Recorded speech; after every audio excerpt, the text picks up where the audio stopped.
有请节目主持人赵川。谢谢现场的观众朋友们，欢迎电视机前的观众朋友走进天津卫视的大型情感节目《爱情保卫战》的朋友们，欢迎你们的到来，欢迎大家，谢谢你们。接下来就是介绍一下我们今天请到的几位老师，他们是大家的老朋友，来自华谊家训的高级副总裁曲伟曲老师，欢迎曲老师。著名的节目主持人莎娜老师，欢迎莎娜老师。涂磊涂老师，欢迎涂老师。来了解一下今天第一对嘉宾的基本情况。最近2年，他没有一件事是顺着我的，就连孩子也被他自作主张送回了老家。可孩子就是我唯一的寄托，他花了7年的时间，还没有学好做一个好丈夫的角色。这种日子我真的过够了。什么样的日子让一个女人觉得过够了呢？掌声请出这对夫妻，掌声有请。男嘉宾小张32岁，来自河南个体；女嘉宾小王28岁，来自河南个体。来，有请两位，有请。欢迎两位啊！河南人是吗？对。先用家乡话跟你们的老乡们打个招呼吧。老乡们，大家好。结婚多少年啊？结婚有7年了。做什么工作的两位？我们也是做化妆品的。在哪儿做呀？天津。咋啦？我就觉得结婚7年以来，我对这个家付出这么多啊。说白了，就不说做牛做马，真的一点都不夸张。但是他从来没有尊重过我。刚才小片里说孩子也带走了。是的，因为我们2个嘛，当时结婚的时候也属于闪婚。他家里面当时条件并不好，然后在哪儿认识的呀？就在老家河南周口。然后生下我们闺女之后7个月的时候，当时咱们家里面条件特别不好，然后我就出去打工了。孩子7个月的时候我就断奶了，所以我出去的时候当时特别不舍，因为孩子7个月之前一直是我带的。然后在孩子3岁吧，我们就到天津跟着他一起做生意了，才把孩子接回去的。这等于从孩子7个月到3岁期间，你们就在外面在奋斗，是这意思吧？是的。接到天津之后，现在你说孩子刚6岁，他又自作主张把孩子送回老家去了。为什么呀？因为他说孩子上不了学。其实你说我们孩子上幼儿园的时候，我都告诉他了，需要提前办手续才能上小学的，对不对？但是他从来没有过，他提前没有办手续，肯定上不了呀。我说那你就找一个私立的小学，对不对？他就不舍得钱。现在回到家里面看到孩子的所有的东西，我就想特别想孩子，根本就待不下去，所以我就想回老家嘛。但是他就是不同意呀。本来你说这个生意就是我俩就是各有分工啊，他走了就没法继续运行了就。哦，没事，你回来到郑州跟他们那个老总说一下。是呀，我就说嘛，可以回老家干，对不对？他就是这个样子，永远就是只想着自己。还有就是，我就觉得他把女儿送回家就是有私心的。他们家一直就想要一个2胎，本身我闺女就不跟他亲，现在又把孩子就给送回老家了。孩子心里面落差得有多大呀？特别是女孩，心里也特别的敏感。然后他们家就一直催着让生2胎，就让生男孩，还必须得是男孩。生2胎跟孩子回家就没有直接关系，他自己这么想的。你说生2胎，你说确实我也想就是生2胎嘛，毕竟孩子也有6、7岁了，这样。生2胎嘛，你们家是必须要生男孩，不生男孩不罢休，好不好？那生男孩，家庭你必须得有一个男孩嘛。再说我又是长子长孙的，是吧？我一脉单传，你说不能说是长的，就是我爸妈也比较传统一点，你不能说啊没个男孩是吧？就这个情况，你就没有多大的事儿。前面那老乡笑得嘴都合不拢了啊，是这样吗？他们家就特别的传统，就这种的。而且我就觉得他这个人真是特别的自私。给孩子嘛你不舍得，但是他给他自己特别的舍得。你说你买一个表，他买个1万多的表，本身我们干这个生意是不是要有一个送货的车就够了？他非要买一辆私家车。我说可以，你买一辆私家车，买个10万左右的不就可以了吗？对不对？他的好一下买个30万的。而且你说我跟朋友一块去商场，你说哪个女性朋友人家没有几个名牌的香水什么的，对不对？这很正常，是不是？但是我从来没有过。当时还趁着促销打折的时候，然后我就买了一个香水和口红。你说买都买回家了，对不对？你知道他什么？大发雷霆，就说我败家。那打完折他也不便宜啊，你说这个这香水，你说这喷2下就没了，你买那么贵有意义吗？对不对？不是，那你挣那么多钱打算给谁花呀？我不想着以后就说买房，这个孩子以后我让他买房了呀！你说刚开始上天津，为了孩子上学的事让他买房，他就一直不买啊。那时候结果买不是没有了一辆车钱吗？呀。你说哪有什么钱？你把孩子送回老家了，你会想？我也会呀，那我肯定会想孩子呀，但是我没有他表现的这么夸，这我感觉就是女人怎么那么矫情呢？你心里不舒服吧？啊，他家里人对你们这事儿怎么看呀？我女儿回家的时候是她爸爸带着一起回去的，然后她妈妈就留在这儿了。啊，她妈妈是一直是跟我们一起住的。其实跟女儿婆婆一起生活。是的啊，你说本身我们公公婆婆一直在天津跟我们一起生活的。然后我公公婆婆就是所有的开销什么的都是我们给他们支付的。我俩结婚7年了哈，从来没给我爸妈过1分钱。去年的时候，我爸妈就是身体不舒服，我就想着给我爸妈1万块钱嘛，对不对？这不就尽女儿的孝道吗？他倒好就不给，结果就给了3000块钱。那不也给了吗？他妈又不是说多大个病，一个小打个针，他也有姐姐什么的吗？也都没给吗？最起码我还给了呢，对不对？我感觉这个已经够意思了，对吧？哦，这我就明白了，为什么他觉得一定得生儿子，啊，他怕以后他生病了，闺女嫁出去，他要1万，女婿给3000，是这么想的吧？是的，我觉得他对朋友、对家人都比对我好。就我婆婆今年的时候去海南去旅游，她没有泳衣，她就问我。哎，你可得了吧，这事儿你还说呢，好意思？那你说我妈一直跟着我们是吧？我寻思我妈辛苦这几年了，就给她报个团去旅个游是吧？第2天就要走了，没有来得及去买这个泳衣，说借她一件泳衣，他俩身材也差不多，凑合用一下子。这泳衣你说这穿一次搁那扔几年呢，也不带用的，你不省点钱就得了嘛，是吧？啊，哎，他可倒，给他用完了送回去了，他扔垃圾桶了。后来我妈就倒垃圾的时候发现了嘛，就这事儿，我妈搁那儿哭着给我唠叨半天那个事儿。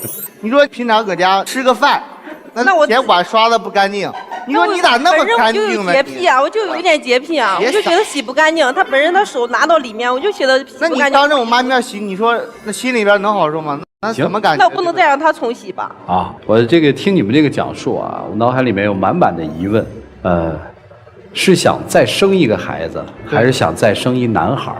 男孩最好嘛？那就是说，其实不是为了生2胎，是为了生个儿子，是不是？是。这个是不想给他生了，还是说有压力啊？一定要生儿子？我就觉得这几年来讲哈，比前几年的过得要好一些。但是我觉得就这几年来讲，他在家里面从来都不带出去的，就是跑市场也好，就下去谈客户也好，都是我带去。你夸张？真的，他自己就在家里面就特别喜欢打网游、打游戏。哦。所以我就觉得看不到未来，我就不想生。这头发长，见识短。他负责这些已经成熟的客户去维护一下客紧关系，那我不也跑新客户，各有分工嘛。他老感觉就是他平常忙一点，但是很多重大的这个决策不都也是我在做嘛，对不对？这个虽然心里很委屈啊，咱们听了那么多的委屈，这男人你觉得咋样啊？其实吧，你要说他不好吧，也有一点好，为什么？要不然我也给他过不了那么多年啊！在家里边不管怎么样哈，在外边我要受什么委屈，他也会替我出头的。哦，就是这样。就是他可以欺负你，别人不行，那是这意思吧？是的。哎呦，行吧，这个听起来好像没什么，但是你仔细回味一下、咀嚼一下，事儿还特别的多。像这样的事情，我相信在中国的广袤大地上有很多这样的夫妻。这时候还真是一个十字路口，你们看他们身上啊，创业、生活富裕、孩子的教育，是守在身边由父母陪伴成长，还是回到家乡去找一个资源相对好的学校，这都是冲突。未来要不要这个孩子，孩子的性别是什么样的，又跟传统文化勾连在一起。你想为什么要生一个儿子？种地的人那是一个劳力，对吧？对于一个家庭来说，土地需要继承，对吧？所谓血脉的继承，其实说白了是父母希望到自己干不动的时候，有一个儿子帮他养老。可是，在城市里，你发现又不一样了。所以我没有劝你说生还是不生，对还是错，这事儿你们夫妻商量。我相信只要你们感情好了，生一个生俩，有这经济条件，你们又愿意，谁拦得住，对不对？问题是你得让人给你生啊。对呀，对呀，你这态度行吗？好了，我们听听老师们来怎么帮助这对夫妻走过目前他们家庭的这个小坎儿吧。要不要孩子，以及家庭当中面临着各种问题，我们最先要解决的是妻子委屈的问题。女儿异地了，事事不顺心，买什么都不可以，没有财政大权，说白了，在家里没有话语权，这就是因为什么呢？我觉得起因在于一开始你们一起创业，的确在创业初期的时候，老公做了正确的选择，成功了，并且现在其实是越来越好的。因此呢，老公就觉得我是领导，你是我的下属。对，他在我们家就是领导。所以慢慢的，他把工作当中这种状态啊带进了家庭里，在家里头他也是以功臣自居的，所以觉得我说什么你就要听什么，我就应该是这家庭里的决策者，这就是最大的问题。世界上有这么一句话，德如果不能配位的话，难以致远。比如现在你们生意其实就遇到类似的情况，老公盲目自大，在家庭是这样，又反馈到生活工作当中去，所以现在呢，他反而是不去跑新客户了，你成为把握客户的主要的支柱了，对不对？是的。他为什么不让你走啊？不让你回到河南，其实怕你跳槽。一旦失去你，他什么都不是。他已经这样7年了吧，惯性思路了，怎么办？是离婚，就是让他知道，如果他再这么下去的话，面临你的可是人财两失。你想不想要你的老婆？想不想要你的女儿？想不想要这个家？如果你想要的话，踏踏实实的把权利放出来。家里不是一言堂，而是一个平等对话的场所，明白了吗？如果真是再这么下去的话，我相信如果他离开你，不管是工作上、家庭上，你都一无所有。就这样。好，谢谢曲总。我非常赞同女生的一个观点是，再苦再难，孩子一定要在爸爸妈妈身边，这个绝对不一样。老人可以帮着你们搭把手，但是如果把孩子彻底放回老家，他就成为一个留守儿童了。现在社会上很多的新闻是关于留守儿童的问题，我相信你随便上网去查一查，就可以看到各种各样的问题。所以如果你要是真的爱这个女儿，当然您是她的父亲，一定会是真的爱这个女儿，不希望女儿未来发生种种样的青春期的问题的话，现在就趁早赶快把女儿接到身边，尤其是女孩子心思又敏感。其次要说的一点呢，就是关于这个男孩女孩的问题。现在这个社会来说，生男生女我们虽然说都一样，但在心底肯定每个人都有自己的小算盘。但是我给您举一个实例啊，我爸爸也是一个比较大男子主义的，因为他是牧民的孩子，他又是长子长孙，他也一直希望有一个儿子，但是我们家只有我一个孩子。就在前段时间我爸爸生病了，在整个的治疗期间，我爸就说了一句话，说我这辈子唯一不遗憾的就是我有一个女儿，因为女儿的心细是男孩比不了的，有很多的时候女儿能想到的东西儿子想不到。哎，这个时候是不是爸爸渴了饿了，还是他这个时候是不是疼啊或者怎么样，他会一直在你身边不停地给你所有的温暖，然后那个时候你才会感受到有女儿的重要性。所以你现在不要说一定要坚持要一个儿子，要一个儿子。你这样说，如果有一天让女儿知道，你想想女儿是有多么的伤心啊！她会觉得我难道在爸爸心中没有位置吗？她就这么想要一个弟弟来取代我的位置。而且再换言之，你想一想，女儿长大之后也要嫁人的。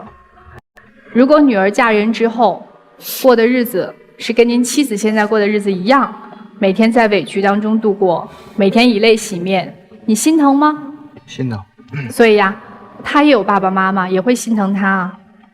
将心比心，你觉得他对你的妈妈不好，一件泳衣妈妈穿完之后他就扔在垃圾桶里了，那你对他的妈妈又如何呢？对不对？虽然说病不是大病，但是尽孝道的心是一样的。所以我们做什么事儿的时候，应该换位思考，相互多理解对方。接下来想跟妻子聊两句，也是一样的话，将心比心。你希望对自己的妈妈好，婆婆是她的妈妈。如果你能把心胸放大，你不要那么斤斤计较，我相信他也会对你妈妈是一样的。这个就是一个相互的，好吗？好，谢谢，祝你们幸福，谢谢。好，谢谢山大老师。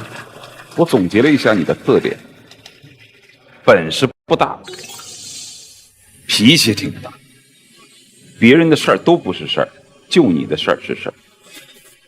做生意呢，做不过妻子，这是没本事。而一个男人最大的没本事的体现，就是自己的女人不愿意给自己生孩子。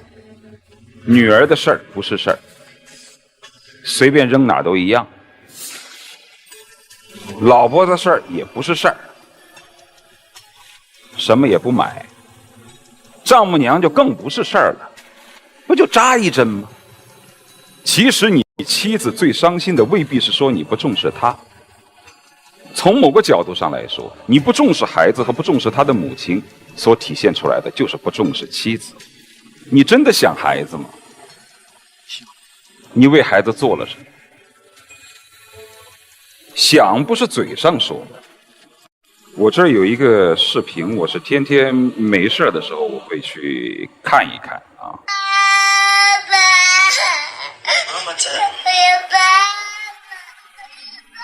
这是我女儿有一次早上醒来说梦话的时候叫我的，所以我老是拿出来看一看。讲女儿不是嘴上说的，是你真正的付诸于什么行动。实际上在女儿读幼儿园读小学这个过程当中，你什么也没做。如果说自己的女人在台上头发长见识短，说你咋这么作呢，我也就算了，可能形成了交流的习惯，你对老人一点也不尊重。如果你的丈母娘听见了自己的女婿是这么说自己的，不就扎一针吗？有多大的事儿，我就不愿意给1万，我就要给3000。你让这丈母娘在周陵4舍怎么做人？我告诉你，在如今的社会，真的不是女人离不开男人，是男人离不开女人。现在女人也挣钱，男人也挣钱，而且你的女人比你挣钱还厉害。做家务你也不干，也是她在做，男人没用了。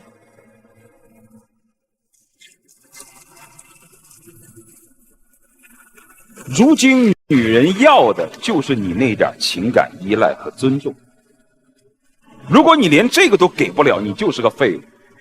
你还在这儿大大咧咧、摇摇摆摆，你还想要生孩子？所以千万不要把自己弄到最后一个非常悲惨的境地，让女人伤了心、绝了情，生意也没了，老婆也没了，孩子也没了。到那个时候，你就后悔莫及。你听见没有？夫妻俩在一起，谁也不要有谁离开了谁就活不下去的想法，没有谁离不开谁的。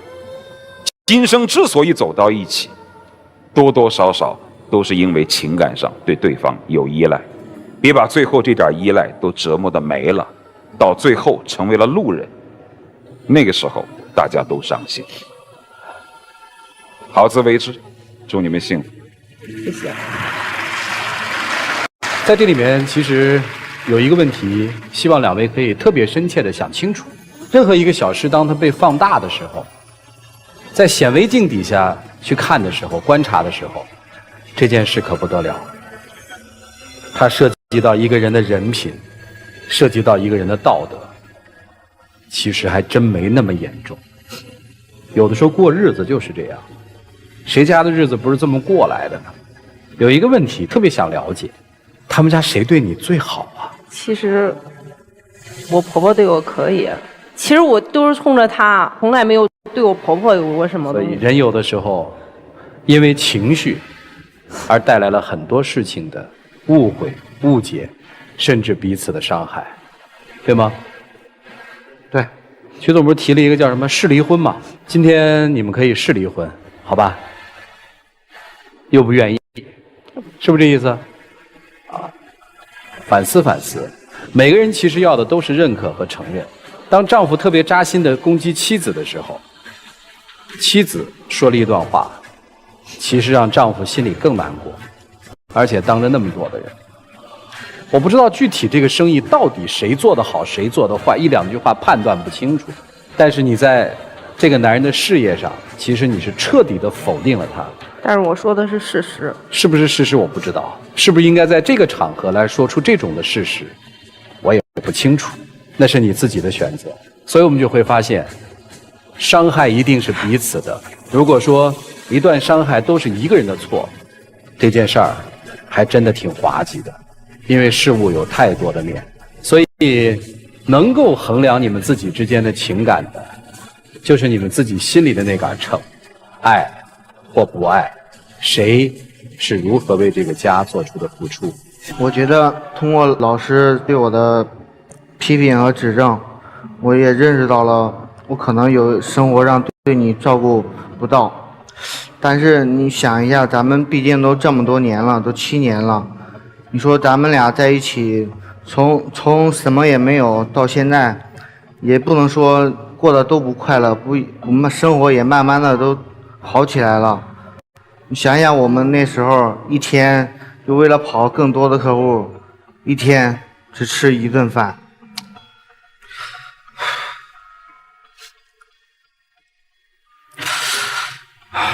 媳妇儿，我一定会改的，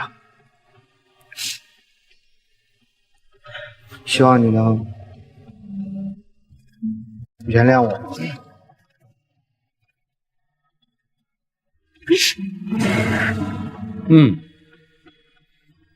挺动情的一段话，谢谢2位，请回，谢谢你们，请关门，来吧，看结果吧，请开门。就在后的日子，我们一起相依，我会亲着你，我会纵容你，谁要欺负你，我就站出保护。就那2下扭捏推挡啊，一拉一搡，其实7年的很多情分都在了。给他们啊，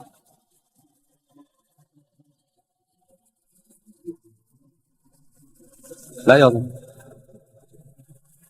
有什么话送给他们吗？祝我们那个2个老乡吧，接下来的生活幸福美满，谢谢。好，谢谢啊。我拦您一句啊，因为还有一个心结没打开，吵吵闹闹说好就好了，现实问题得解决。我问一下啊，他们接我的时候说你们还有这个公司还有其他的代理对吧？你不是想回来吗？结束节目之后，如果老乡想回来，能不能帮帮他们？可以，这个没问题，共同联手嘛。可以，这可以吗？可以啊！如果你们夫妻最后，哎呦，看给老婆笑的，哎呀！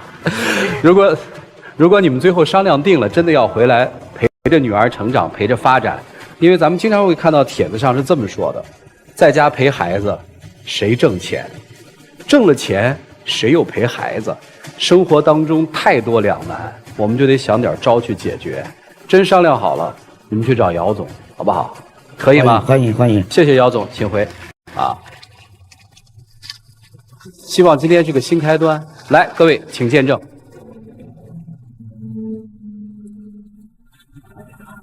你以后在家里边不要这么大男子主义。行，我改，我肯定改。我以后就像老师说的一样，他给我指正的这些我都记住了，我一定慢慢改。我以后对咱妈也会好的。对，你应该的，应该要对咱妈好一点。又回去了。给你。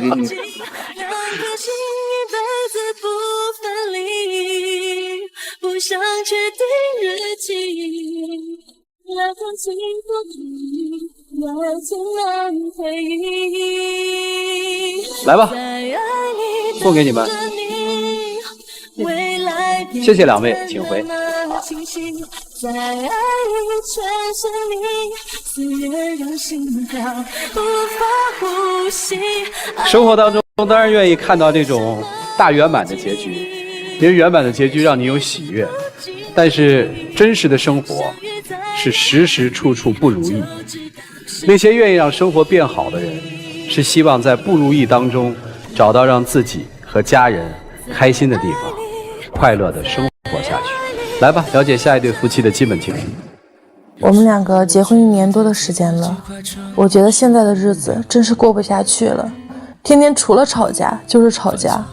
我觉得我作为母亲，作为妻子，已经做得够好的了，但是他现在却让我看不到一点点的希望，我真是不知道该怎么办了。他总是对我有意见，有时候还打我。我觉得我们2个人都有原因，他总是把所有的错全怪到我身上。我觉得他必须有些改变了，要不这样真没法继续了。当男嘉宾在小片里说他还打我，我说一遍你们也乐了是吧？来，掌声请出这对夫妻，掌声有请。魏先生25岁，来自河南待业；李女士34岁，来自河北，外卖员。来，有请2位，有请。这是您夫人？对。哦，比您大9岁。结婚几年？1年多点儿。谁追的谁呀？他追的我。怎么追上的呀？就是我干美发的时候，那个店儿是在他们小区那块儿开的，他总上我们店里边，一来二去的，我们俩就认识了。你们结合在一起的时候，双方家人都同意吗？我这边因为母亲去世的比较早，然后父亲呢又是自己顾自己那种嘛，他也不管我。然后他家那边一直都是不同意。为啥不同意啊？家里？我父母知道了他的年龄之后，完了呢不让我们在一块儿，就是因为年龄。对，那你有没有考虑过他比你大那么多，为什么你要跟他结婚呢？因为当时也是喜欢他，所以呢。当时喜欢是吧？对。现在还喜欢吗？不喜欢了。那你怎么就娶到她的呢？家里人也不同意。因为后来我跟我家人谎称她怀孕了嘛，才把户口本给骗出来的。所以就是以怀孕的这个身份走进了一个家庭，是这么结合的，是这意思吗？对。那现在有孩子了吗？结婚当月吧就怀孕了，现在孩子6、7个月。资料上面说您现在是待业呀？对。个大男人不工作干嘛呢？还有孩子。在家他一天就在家抱着手机打游戏，完了孩子也不好好看，家务也不做，然后就是我白天做家务看孩子，晚上就出去送外卖，把孩子哄着了出去送外卖。你不去送啊？我不去。为啥？因为我不是特别想工作。那你靠什么生活呀？她是一条女汉子，让她来养我呀。行吧，接着说。然后就是我白天带孩子做家务嘛，晚上下夜班，凌晨早的时候是凌晨3、4点钟，然后晚的时候可能就是早上6、7点钟还在外面。太辛苦了。这一回家，他这块就是我造的家里边特别的磨叽，衣服不管干净脏的扔一地，衣服得我洗嘛，孩子辅食现在6个月可以加辅食了嘛，然后孩子辅食也是我做，碗盘子攒着在池子里边落着，能落3、4天，我啥时候有空刷，我啥时候收拾。是真话不？是。那你干啥呢？因为我感觉她是个女的，她就应该回来收拾。那你是男的，你不得挣钱吗？我现在不是没找着好点工作的吗？工作不是给你找了吗？第一开始你说修摩托车啊，信誓旦旦跟我说现在修大排量的摩托车挣钱，出去2月，拢共拿回来1600块钱。那不是学徒吗？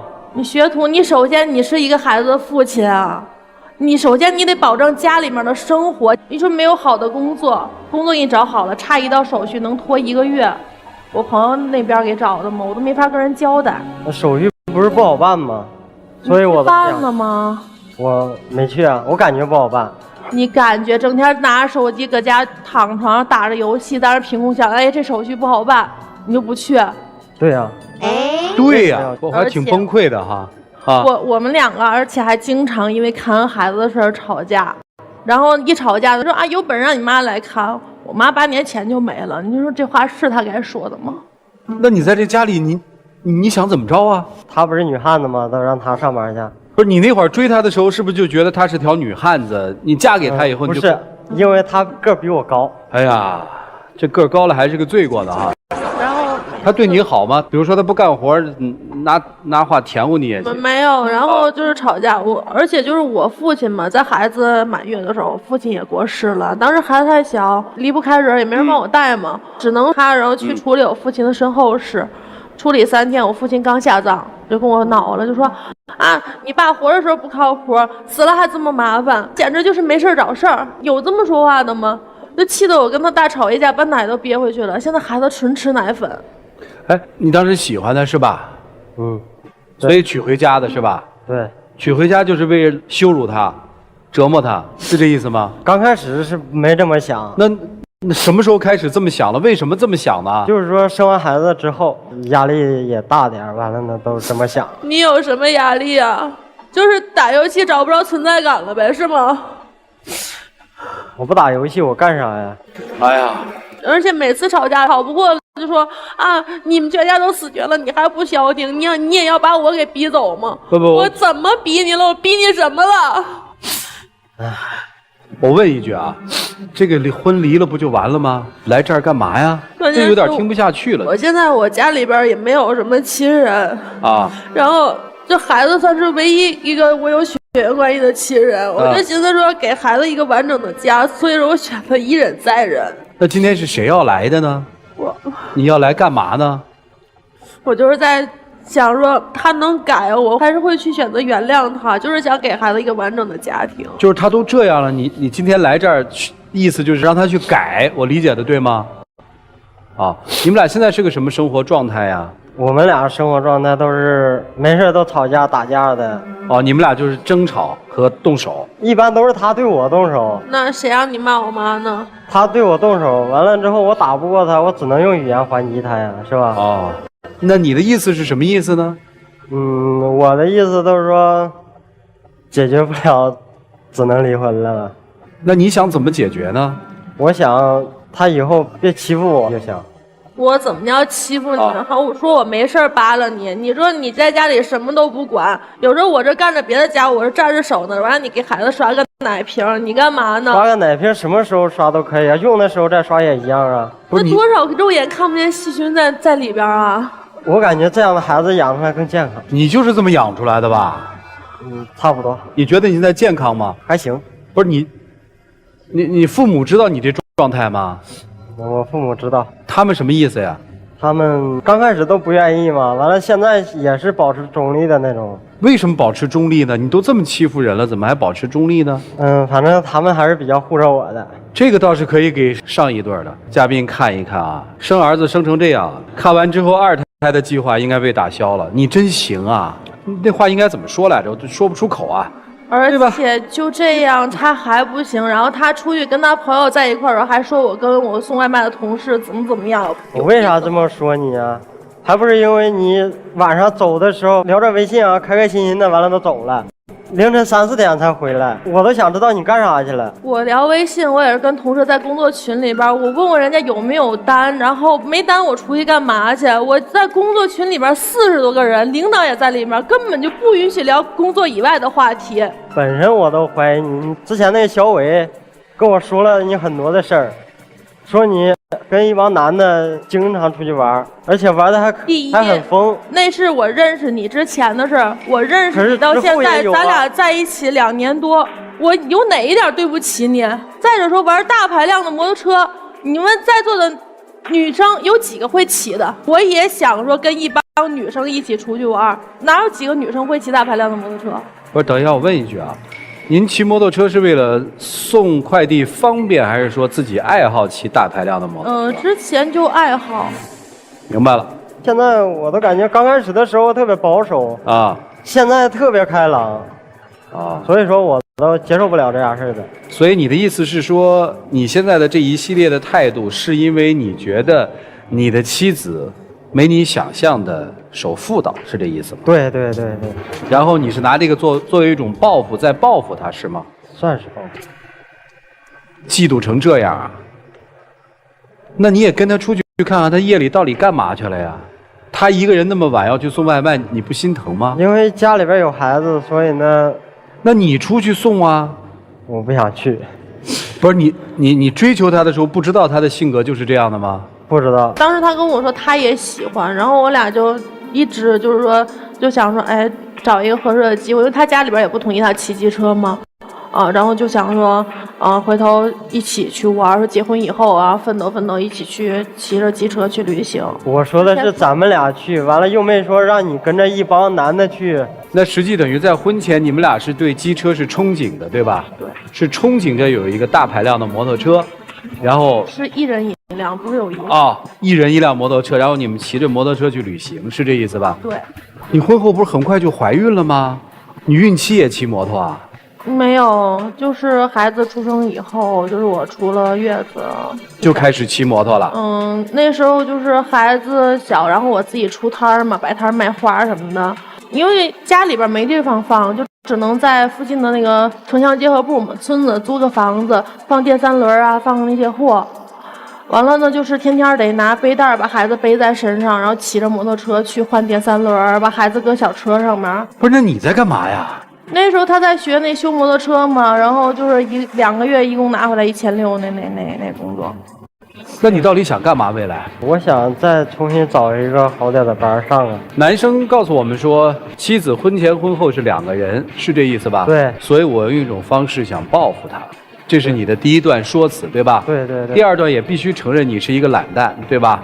算是。这是先生的一个2层，然后站在他的角度，他认为他这样做都是应该的，对吧？是不是这意思啊？是。因为你妻子没有达到你想象的那样，是吧？对。所以你觉得你这样做都是应该的。对。在这个前提下，他凭什么去推你？你觉得委屈。对。因此，如果你妻子不改掉向你动手这个恶习，你坚决要跟他离婚。对。哦，听明白了。所以就这么拧巴的一对夫妻，这么拧巴的一段恋爱关系，这么拧巴的一段日子。因为每次我俩吵完架，不管谁离开，孩子都会哭闹，直到看到另一个人回来。好吧，为了那7个月的孩子，帮着想想主意吧。刚开始我在看眼前这位男士的种种表现的时候，我很愤怒。但是听到后面，我眼前出现了一幅图案，就像我们家3、4岁的老二，一旦得不到某些东西，大发雷霆，以破坏的方式来发泄自己的愤怒。他不会顾及到周围人的感受，他也不觉得谁对谁错，就是我生气，我要发泄，管你是谁。你就像一个孩子，因为男人这个词儿啊，除了他的性别属性以外，它是带着一些复杂的色彩的，比如说心胸、包容、能力、担当，还有责任心，这些你有吗？没有，显然没有。但这些恰恰就是你老婆希望从你身上看到的。对。但是你不能以孩子自居啊，因为毕竟你已经结婚了，你还有你的孩子，对不对？虽然你不想长大，但是你已经长大了，所以说你必须要面对。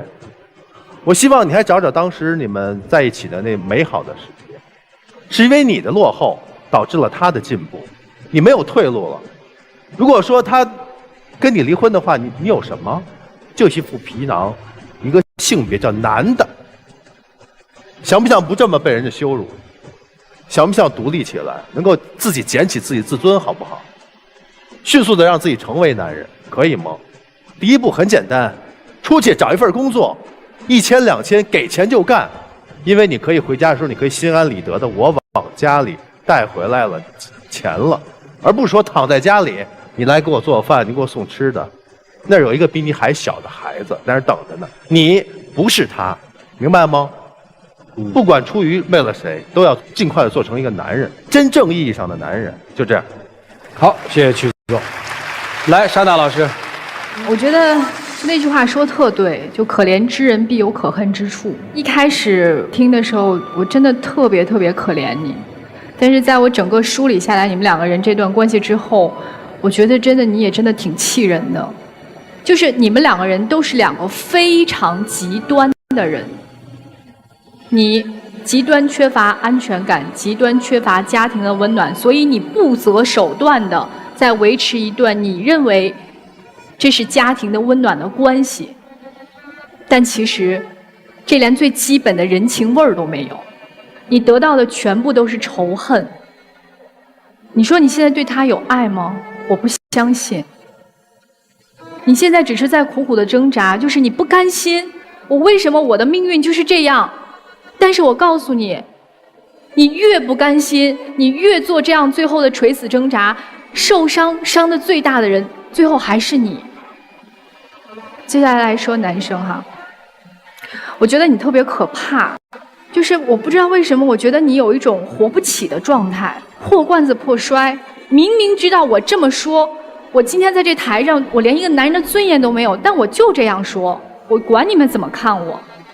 我大概想了一下，分析一下你的心理，你可能是一个极端自我感动型的人。为什么这么说？因为你在当初追他的时候费尽心思和手段，你觉得他在你心中是非常完美的形象，你甚至不惜跟家里面谎称她怀孕，偷户口本，我费尽所有的力气我娶到你。结果娶回来发现，哎，他根本不是我心中那个完美的形象。所以由此开始，你就开始破罐子破摔，进行一系列刚才你所描述的报复的行为。但是你不知道，仇恨是最大的负能量，它挡住了你人生所有的阳光和希望。你不光报复了他，你也报复了你自己。你说他带着孩子走了，跟你离婚了，你怎么办啊？那都离了。这孩子你压根儿不在乎是吗？如果你要连自己有问题都意识不到，那我接下来什么话都不用跟你说了。所以木已成舟，事已至此。我现在要劝你的就是赶紧收拾行囊，自己过去吧。祝你幸福。好，谢谢夏娜老师。来，涂老师。我们不得不承认，有些男人只会长大，永远不会成熟。但其实他最可怕的还不是这一点。自私可以因为孩子而变得宽厚起来，懒惰可以因为生活的压力而变得勤奋起来，不懂道理可以教他懂道理。他最大的问题是不支持。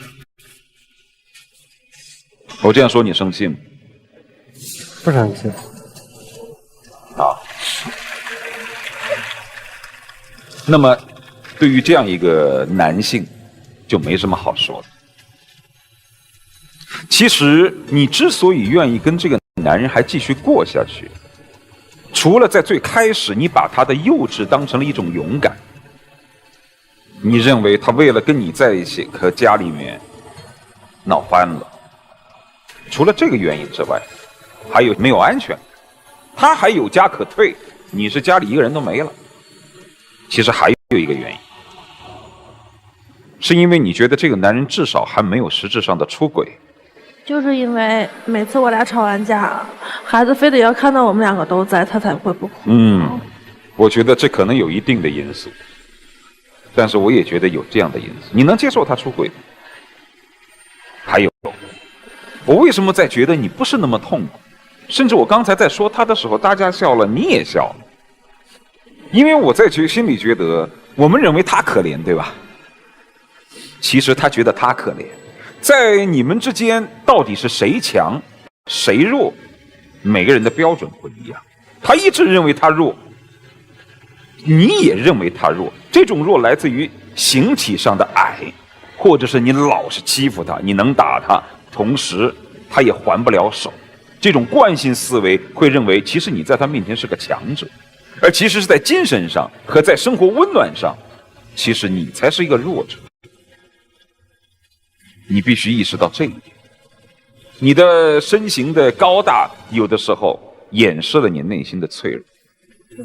婚姻是建立在有希望的基础之上，一个男人可以穷，可以自私，可以懒惰，但不可以没有希望。如果你觉得这个男人跟着他是没有希望的，是绝望的，那么跟丧偶式婚姻是没有什么区别，而且比丧偶式婚姻还要痛苦。因为你明明没有守寡，但你却偏偏活成了守寡的生活。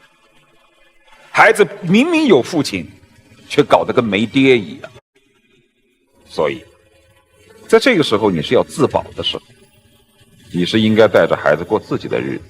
而且我甚至劝你在离婚之后不要急着结婚，我害怕你再遇上一个可能还不如他。你得好好的通过母亲的这个角色，想想自己这些年是怎么过来的。你应该为孩子想一想。至于他，你放心，他还有父母呢，他想的比你开。你说呢？对不对？好，谢谢涂老师。你今天你们陈述的这些事实，离婚可能真是一条最好的出路，对于你，对于孩子。但是未来你还要走，我就突然想到了一点：一个学生犯了错误，被一个老师逮来了，不知道老师跟学生谈了什么，也不知道那一天在老师的办公室里发生了什么。从此之后，那个学生就完全变掉了，变成了一个所有同学都不认识的差生，差到了他必须要用一些伪装来保护自己。比如说，你是无赖，对，我是无赖。你是一个没责任，那怎么了呢？我就是这样。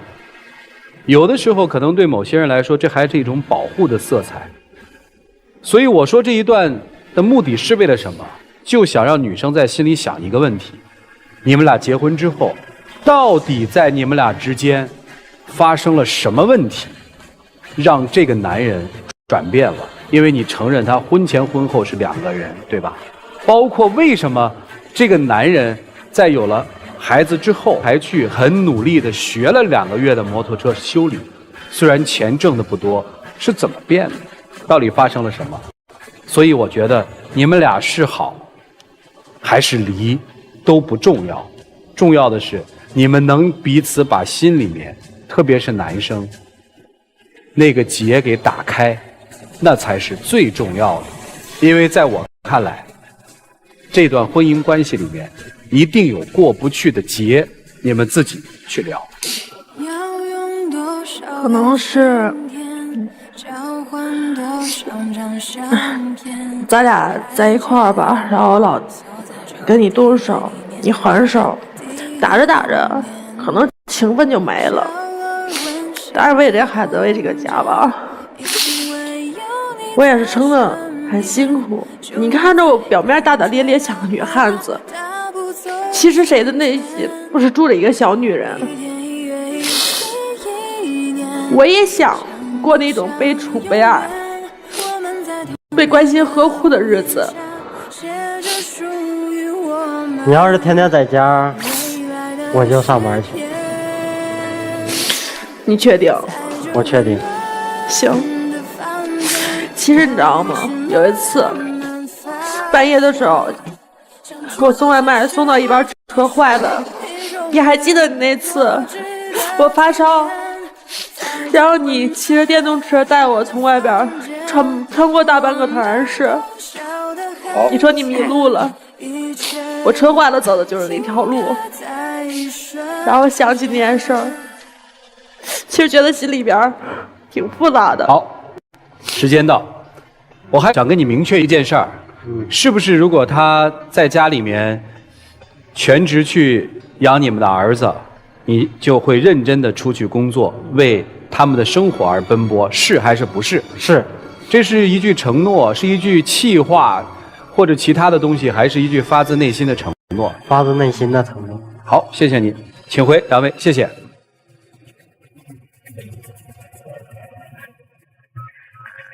来，请关门。来吧，我们来看这对夫妻，今天此时在这个现场，最终的选择是怎样的？请开门。究竟谁让我们相遇？可以的第一次，我们不曾相遇。以后我会对你好一点。谁要欺负你，我就站出保护你，就在一起。回家好好聊聊，好不好？既然出来了，回家好好聊聊，有什么不开心的，跟妻子好好说说。妻子觉得有些什么解不开的，也跟丈夫都说说，大家把话说开了，日子是不是还得往前过呀？对不对？好了，有请我们的小花童，有请。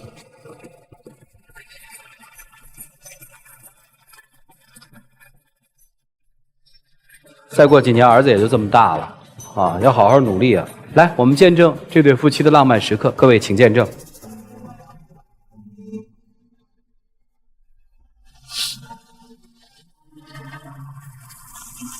谢谢。你今天说的能做到吗？能做到，只要像个男人一样的对，承担起家庭的责任，对，可以吗？可以。好，谢谢你，请回吧。那个，这我能把高跟鞋脱了吗？哦，你才想到脱啊？脱吧。